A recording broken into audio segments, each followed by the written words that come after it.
சந்தோஷமாயிருங்கள் என்று சொல்லி சொன்னாரே. அப்போஸ்தலனாகிய பவுல் 2 கொரிந்தியர் 13ஆம் அதிகாரம் 11வது வசனத்தில் இப்படி சொல்லுகிறார், கடைசியாக சகோதரரே, பாருங்க எப்படி சொல்லுகிறார், கடைசியாக முடிவாய் சொல்லுகிறேன், நீங்கள் எப்படி இருங்க, சந்தோஷமாயிருங்க. ஏன்னா இந்த சந்தோஷம் எப்படி வருகிறது? கலாத்தியர் 5:22 வாசிக்கும் போது, ஆவியின் கனியோ அன்பு, சந்தோஷம். இதுவா இருக்கிறது, ஆவியின் கனியாய் காணப்படுகிறது.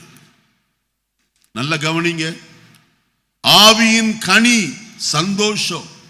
அப்ப அந்த ஆவியானவர் நமக்குள்ளே வந்திருப்பாரானால், நாம் பெற்றிருப்போமானால், நமக்குள்ளே இந்த கனிகளும் என்ன செய்யும், வெளிப்படுகிறதாய் காணும்.